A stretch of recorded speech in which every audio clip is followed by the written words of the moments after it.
mon nom est Gisèle Lacasse-Benoît. Je suis présidente du Memphremagog Conservation Incorporée.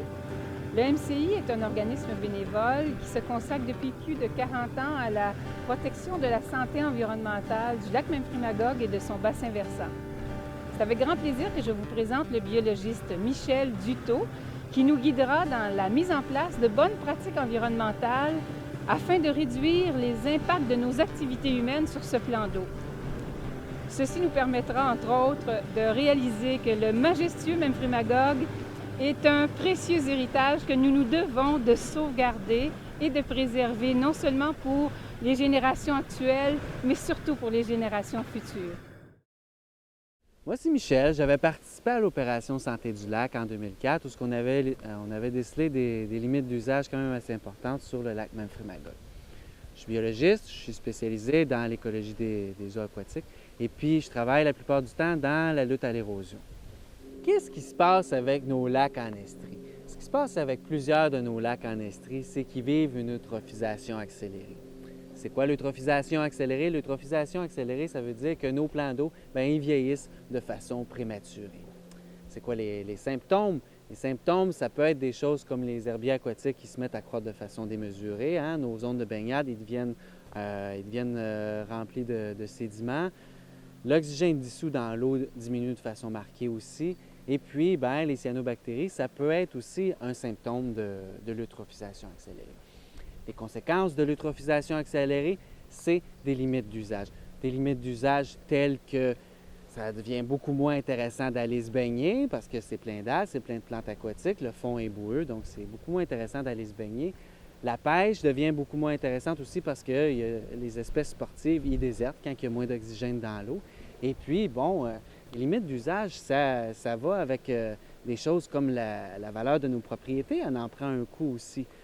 Ça peut aller jusqu'à des problèmes de santé publique quand même assez importants, comme on a vu dans le cas des cyanobactéries, où ce qu'on ne peut plus boire l'eau, on ne peut même plus toucher à l'eau. Donc, l'eutrophisation accélérée, ça amène des problèmes, ça amène des limites d'usage quand même très importantes.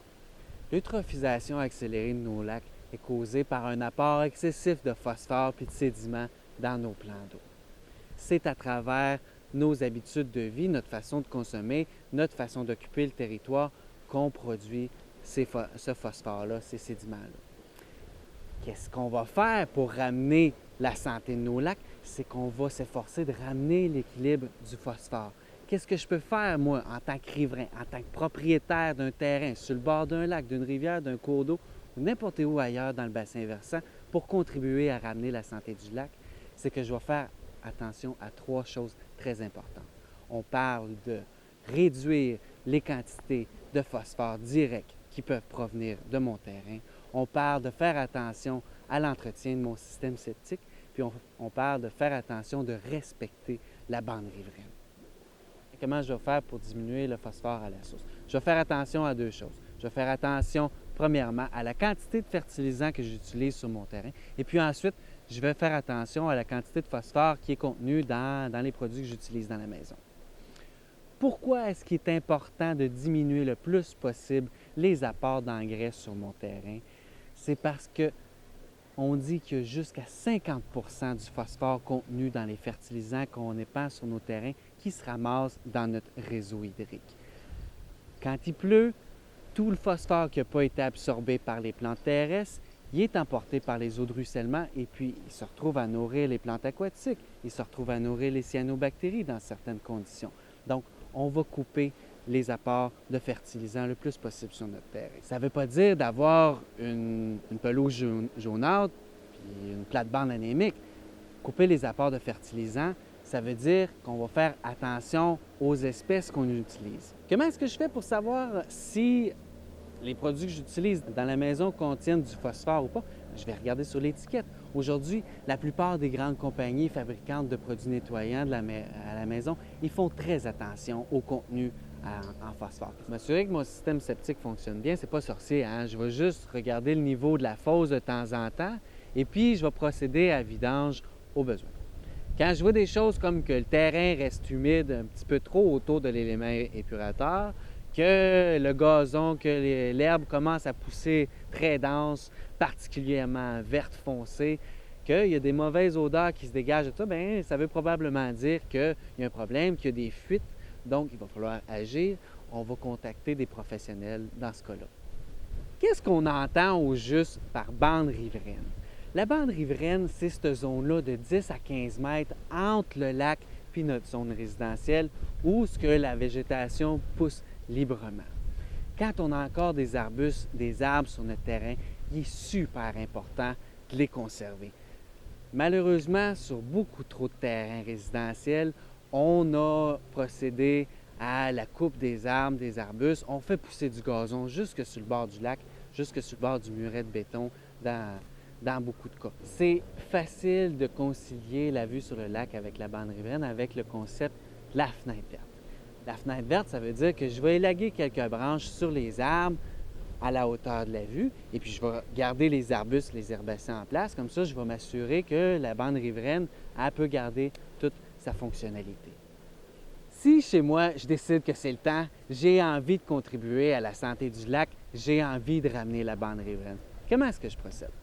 Bon, pour ramener la bande riveraine, il y a deux façons principalement que je peux procéder. Je peux juste laisser le gazon aller et puis la bande riveraine va se reconstituer de façon toute naturelle. Deuxièmement, si je veux contrôler un petit peu mieux les espèces dans ma bande riveraine, bien, je peux procéder à la plantation. Sachez que les techniques qui font appel à la grande capacité des végétaux à fixer la berge à l'aide de leurs racines, qui ont une grande longueur d'avance sur les murets artificiels comme les murets de béton, les murets de bois ou les enrochements. Si c'est un muret artificiel, si c'est un muret de béton, c'est un muret de bois, un enrochement que j'ai chez moi sur le bord de ma rive, bien, s'il est solide, on va le garder en place. Hein? On va juste lui ramener un petit peu son cachet naturel. On va le revégétaliser. On va replanter quelques arbustes remplants dans le haut ou dans le haut du muret ou à travers l'enrochement pour s'assurer de renaturaliser un petit peu notre bande riveraine. Bref, on le voit, il y a des millions de façons de ramener une bande riveraine. Il s'agit d'y aller selon nos goûts, selon notre personnalité. Il y a aussi une foule d'autres espèces qu'on peut utiliser, des espèces indigènes, des espèces naturalisées qu'on peut utiliser pour reconstituer notre bande riveraine. À ce sujet, si on veut avoir plus d'informations, on va consulter le site Internet du Manfred-Magog Conservation. Si je me sentais vraiment pas le pouce vert, je voulais pas replanter la bande riveraine moi-même, mais je veux agir maintenant pour la santé du lac, bien, sachez qu'il y a quelques entreprises en Estrie qui sont spécialisées dans la renaturalisation des berges, dans la stabilisation des berges. Bon, il y a plein d'autres trucs que je peux adapter, moi, en tant que propriétaire d'un terrain, n'importe où dans le bassin versant, pour contribuer à la santé de nos rivières, à la santé de nos lacs. Quand je fais de la rénovation chez moi, je vais faire attention de laisser la terre à nu le moins longtemps possible. Je vais couvrir ça, je vais végétaliser ça. Ça va être des choses comme garder le plus de couverts forestiers possible sur mon terrain. Le couvert forestier, c'est notre meilleure arme pour adoucir les eaux de ruissellement. C'est des choses aussi comme quand je circule avec mon bateau, avec ma motomarine, je vais faire attention à ma vitesse. Je vais faire attention à ne pas remettre en suspension des sédiments qui sont déposés dans le fond du lac. Mais comment est-ce que je fais pour m'assurer que mes voisins dans le bassin versant, les autres, vont marcher dans le même sens que moi? Ce que je peux faire, c'est des choses comme, bon, je vais m'impliquer dans mon association riveraine. Je vais m'impliquer auprès du Manfred-Magog Conservation. Manfred-Magog Conservation qui fait un travail colossal depuis plus que 40 ans. Manfred-Magog Conservation qui a toujours besoin de ressources pour l'aider dans sa lutte. Je vais aller aux séances du conseil municipal. Je vais m'assurer que la législation est respectée autour du lac comme ailleurs dans le bassin versant. Je vais m'assurer que la municipalité entretient bien ses chemins, entretient bien ses fossés. Je vais en parler avec mes voisins. Pourquoi je mets tant d'efforts à essayer de comprendre le fonctionnement de nos écosystèmes? Pourquoi j'essaie d'avoir un impact le plus positif possible sur mon environnement? Bon, c'est parce que je trouve ça merveilleux, hein? C'est donc beau un lac, c'est donc apaisant. Aller se baigner, aller pêcher, aller plonger, c'est donc plaisant. Et puis, ben, j'aimerais bien ça que les gens qui viennent après nous, bien, ils puissent en profiter aussi. Hein? Pourquoi je m'implique en environnement? Je m'implique en environnement depuis plus qu'une dizaine d'années parce que je sais que c'est en faisant tous notre part, c'est en travaillant tous dans le même sens qu'on va ramener la santé de nos écosystèmes. Pourquoi je reste positif? Pourquoi je sais qu'on va réussir? Je sais qu'on va réussir parce qu'il y a tellement de gens de bonne volonté. Quand on sait quoi faire, c'est tellement facile d'avoir un impact positif sur notre lac. La bande riveraine, c'est un élément tellement important. C'est tellement facile de ramener la bande riveraine.